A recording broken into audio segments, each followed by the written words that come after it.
Usted hablaba de una reactivación a partir de junio. No, él no cree. Yo diría O por lo que menos... si se discontinúa el cerrojo monetario, yo ignoro qué va a hacer el gobierno a partir del 1 de julio. Si el gobierno discontinúa el cerrojo monetario, si discontinúa la dieta fiscal, es probable que a partir del 1 de julio se inicie una reactivación.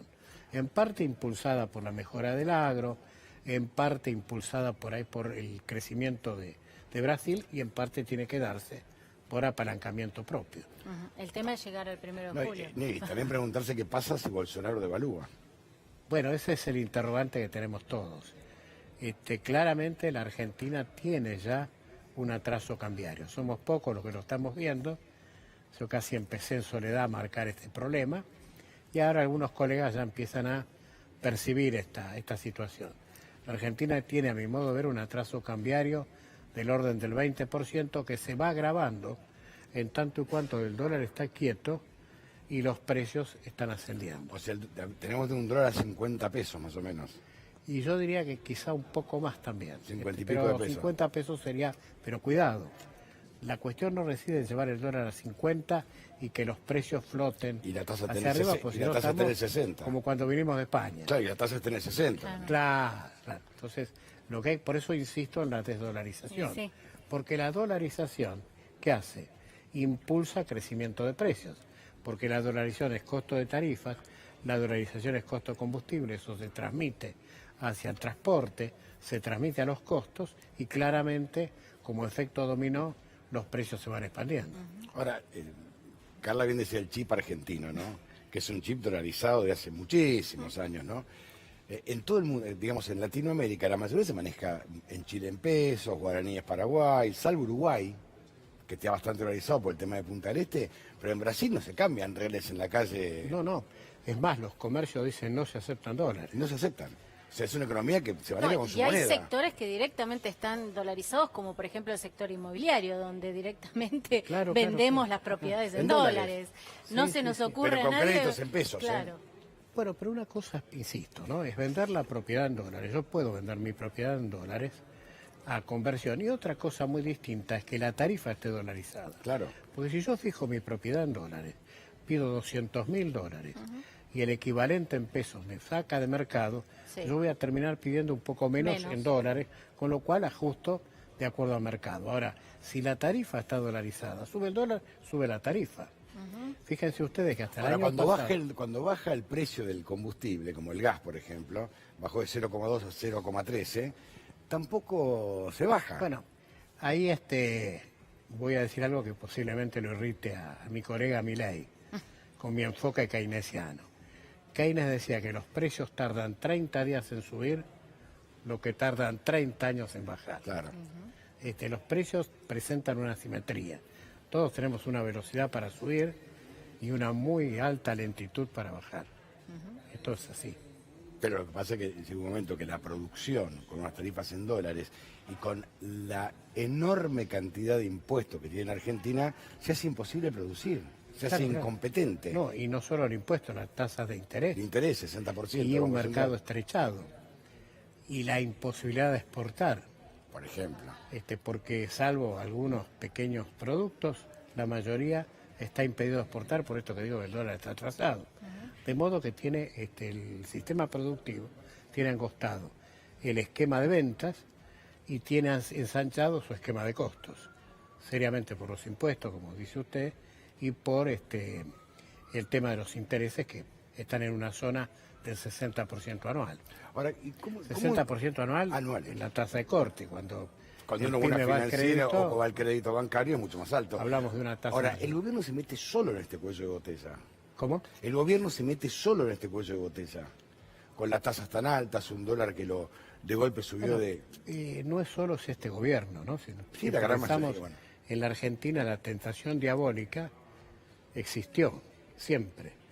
Los gobiernos son proclives a congelar el tipo de cambio para que eso juegue como un ancla inflacionaria.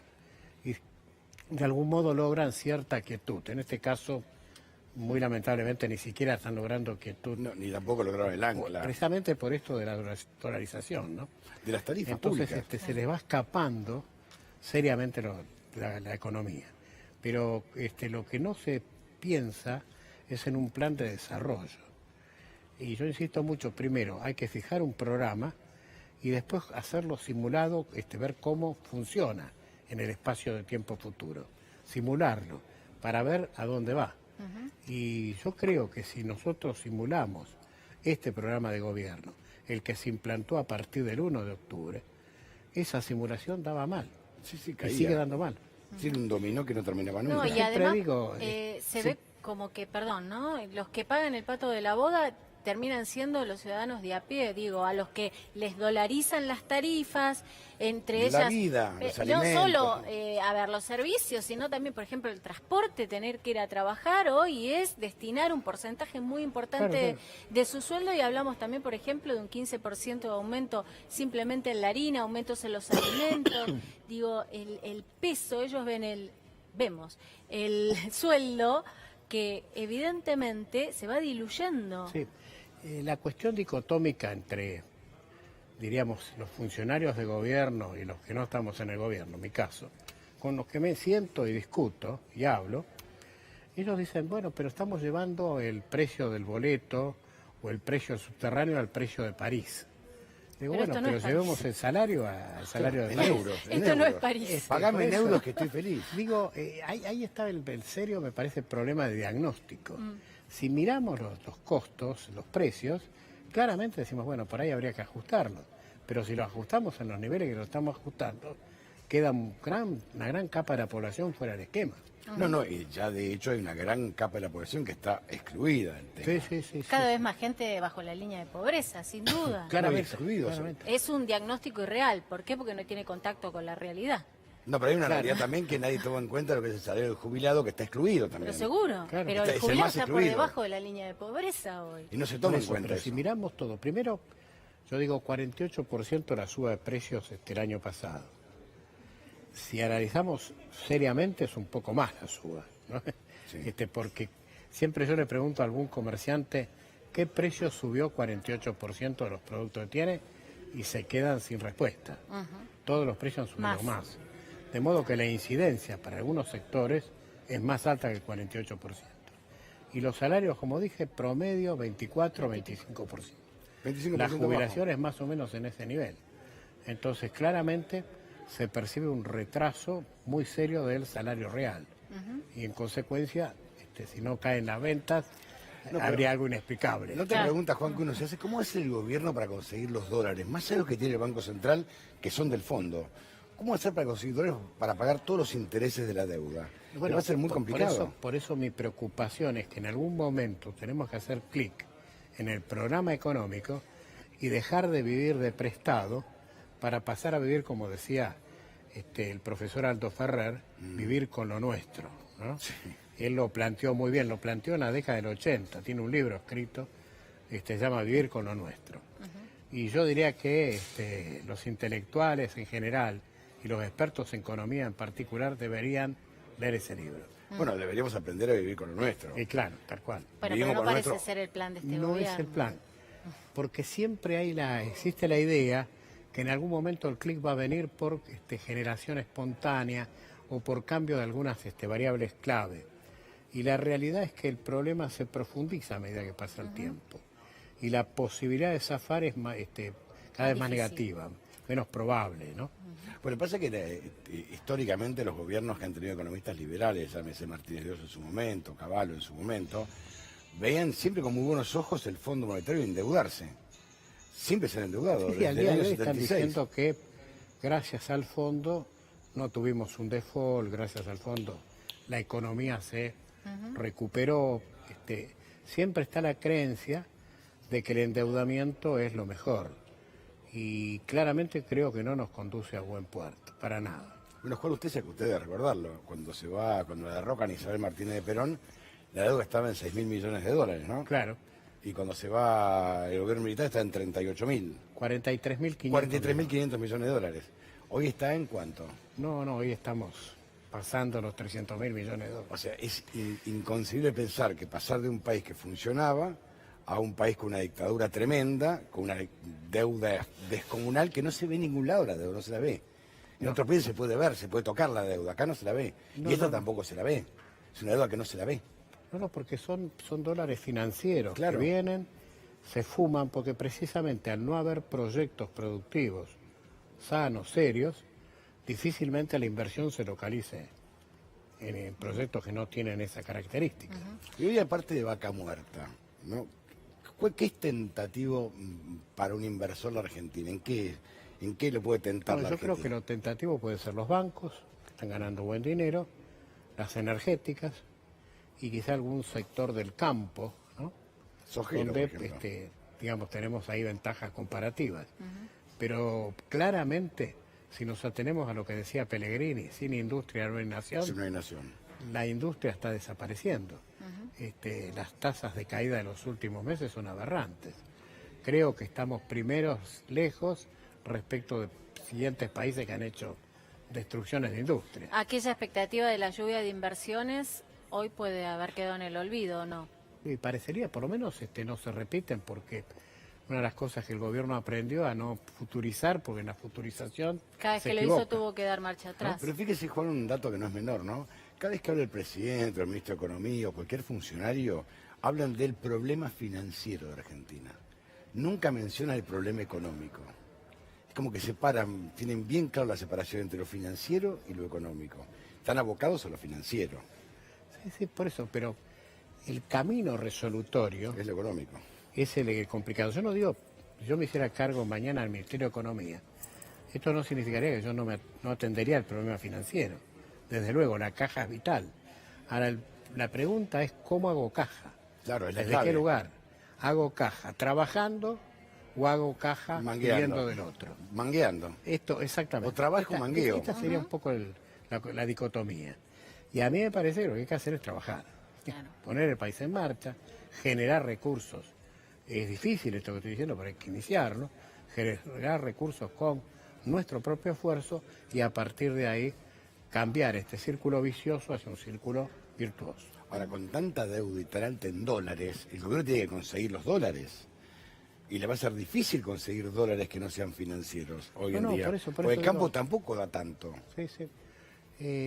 A veces uno sospecha que la estrategia del acreedor es que no paguemos. Claro, bueno. Porque si yo hago un análisis sesudo, digo, ningún acreedor con dos dedos de frente le Le podría presta prestar esto. a la Argentina Seguro. si la estrategia fuera cobrar. Ahora, si la estrategia es apoderarme de los bienes en garantía, bueno, por ahí es esto lo que está sucediendo. Claro, lo que pasa es que es una, digamos, es arriesgada la estrategia. Muy arriesgada. De los dos lados. Muy arriesgada. De los dos lados. Porque Sí, sí. el fondo buitre tiene que ir a juicio después. Sí, sí, pero a la larga gana. A la larga gana, claro. No nos olvidemos la enorme ganancia que han tenido cuando se les pagó el 100% Ahora. y compraron, claro, hace poquitos años, y compraron los títulos al 10-15%. Lo que hacen siempre. Lo que hacen siempre, claro. Nada más que en este caso fue socios o ex socios de los actuales funcionarios, Tal cual. que hicieron lo mismo, Sí, sí, sí. con Tal cual. ganancias enormes, fabulosas. Sí, sí. Porque Argentina, ahora con el riesgo país, hoy está en cuanto 700 y pico. Había ¿no? bajado un poquito, ¿no? Sí, sí, porque digamos, un poco la quietud cambiaria está un poco en línea con esa idea de que la preocupación baja. Pero es una especie de analgésico, ¿no? Claro, 100 puntos en una semana, 729 estoy. ¿Argentina tiene un crédito a cuánto hoy con este riesgo país? ¿Cómo? Argentina hoy con este riesgo país, 729. ¿A cuánto es el crédito que puede pedir? ¿Qué tasa? Y claramente al 11-12% Menos no. anual. Claro. Menos no. Que es, Pero es el brete que se metió a la Argentina. Es una tasa elevadísima. En el mundo, la LIBOR está a 1.5. Sí, sí, sí, claro. Y sacamos nosotros un Claro. créditos al 11%. Y el es riesgo impagable. país define ya una tasa piso de 7,5, ¿no? Claro. Más la tasa Que LIBOR. lo cual hay que adicionarle la tasa internacional. Ahora, ¿y cómo se sale de este brete? Porque Argentina en un momento va a tener que decir, bueno, a ver qué hago, renegocio con el fondo, ¿qué hago? Y lo primero que hay que hacer, me parece, es eliminar la grieta, juntarnos todos. Es es muy dificilísimo, difícil. ¿eh? Pero me parece que hay que hacer un llamado a la nación, ¿no? Es decir, en su conjunto. Generar una idea de conjunto, donde que estemos contenidos todos pensando en un programa que recupere la nación. Poner el programa, quizá el gobierno nuevo ponga el programa, lo someta a consideración, admita los ajustes que la oposición de entonces haga un plan armónico que, insisto, contemple las fuerzas de la producción, las fuerzas gremiales, los pensamientos religiosos, en fin. Tipo la Moncloa. Un pacto realmente profundo, a partir del cual tengamos una idea en común para salir adelante. Y claramente, insisto, hay 4 o 5 parámetros que hay que resolver. Uno de ellos, sin lugar a duda, es la dolarización. Si no resolvemos eso, me da la impresión de que no salimos. Bueno, parece ser que la historia de la grieta nos sesgó y nos volvió muy mezquinos, ¿no? Esta no posibilidad de dialogar y de abrirnos. Pero me parece que la labor de los dirigentes es ponerse por arriba de la grieta, de hacer un llamado a la concordia nacional. Debería ser ese. Debería ser claro así. Que sí. Debería ser así porque el tiempo que discutamos es energía que estamos venteando en contra de la República, ¿no? Está bien, pero Argentina no entendió esa frase de Balbín, este viejo adversario despide un amigo. Nunca la Fue la entendió. comprensión después de varios años de la necesidad de consensuar políticas. Pero nunca se entendió esa frase, hasta hoy. Yo creo que no. Y valdría la pena escucharla, no estar con los oídos bien atentos. Quien no sabe, cuando muere el general Perón, que era presidente el 1 de julio del 74, en el discurso de despedida en el Congreso, Ricardo Balbín, que era el presidente de la Unión Cívica Radical, vendiendo un discurso eterno de despedida, enemigo de Perón, ¿no? eterno enemigo, estado preso, había Seguro. sido preso por Perón, dice al final, este viejo adversario despide un amigo. No dijo nunca enemigo, dijo adversario. Sí, sí, claro que es muy importante eso. Nosotros tenemos que eliminar, inclusive eliminar el Boca River, ¿no? Bueno, Seguro. es que hoy Eliminarlo Pero es de que nuestros somos así. corazones, es decir, Así como el chip que tenemos metido con la dolarización, tenemos este chip de la rivalización, para decirlo de alguna manera, de la rivalidad. Por supuesto me estoy metiendo en un campo que no es el mismo. No, no importa, pero vale la pena. Soy casi un audaz en ese punto porque Es una suerte de es un campo sociología los más que de sociólogos, economía, de claro. los Está bien, psicólogos, ¿no? pero Claramente a mí me parece que si no superamos eso, el escuchar al otro, el saber, yo recuerdo al maestro Tavares, y digo, parezco un poco chabacano, pero me regaló una de las frases más lindas: cualquiera de nosotros es menos que el equipo.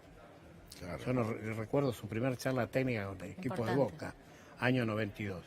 Cualquiera de nosotros es menos que el equipo. Y cualquiera de nosotros los argentinos somos menos que la nación. Eso hay que entenderlo. Lo que pasa es que acá la Argentina discutió durante décadas unitarios federales, conservadores anticonservadores, radicales antirradicales, peronistas antiperonistas. Ahora estamos en medio de una grieta, como dice usted, que es Boca arriba, no se sabe quiénes son los enemigos, cómo se enfrenta Sí, todo sí, esto. sí. Pues está todo mezclado ahora, es que es peor. Y Claro. encima 100 partidos políticos. Pero vuelvo a repetir, para mí es una labor de dirigentes. Los dirigentes Totalmente. tienen que pacificar el país. Seguro. Es la primer condición. Poco frenar, darse cuenta que el otro tiene cosas para aportar. Bueno, y pero a pasamos por el partir- tema de escuchar, saber escuchar. Hay un mensaje bíblico.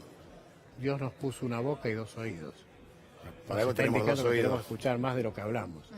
Bueno, pero la clave está en aprender a escuchar al otro. Creo que el problema argentino es que no nos escuchamos entre nosotros. Nadie respeta la opinión, aunque sea diferente del otro. No.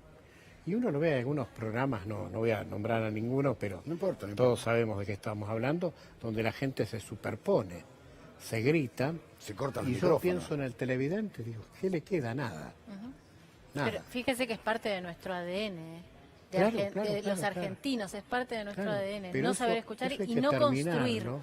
aprender a construir ni a trabajar en equipo, que era lo que usted decía del profesor Tavares. Sí. Y lo segundo, no destruir lo bien que hizo el otro, ¿no? No ser fundacional. Claro, construir a partir de lo construido. Es complejo, pero yo creo que si no hacemos eso estamos muertos. También, como dice usted, hay una crisis dirigencial. Uno recuerda la reconstrucción de los partidos políticos, el 85 el peronismo, 83 el radicalismo, ¿no? El peronismo con Cafiero que se reconstruye. Claro, pero era otro grupo Ahí dirigencial. hubo un punto interesante que habría que retomarlo. Hay un punto muy interesante.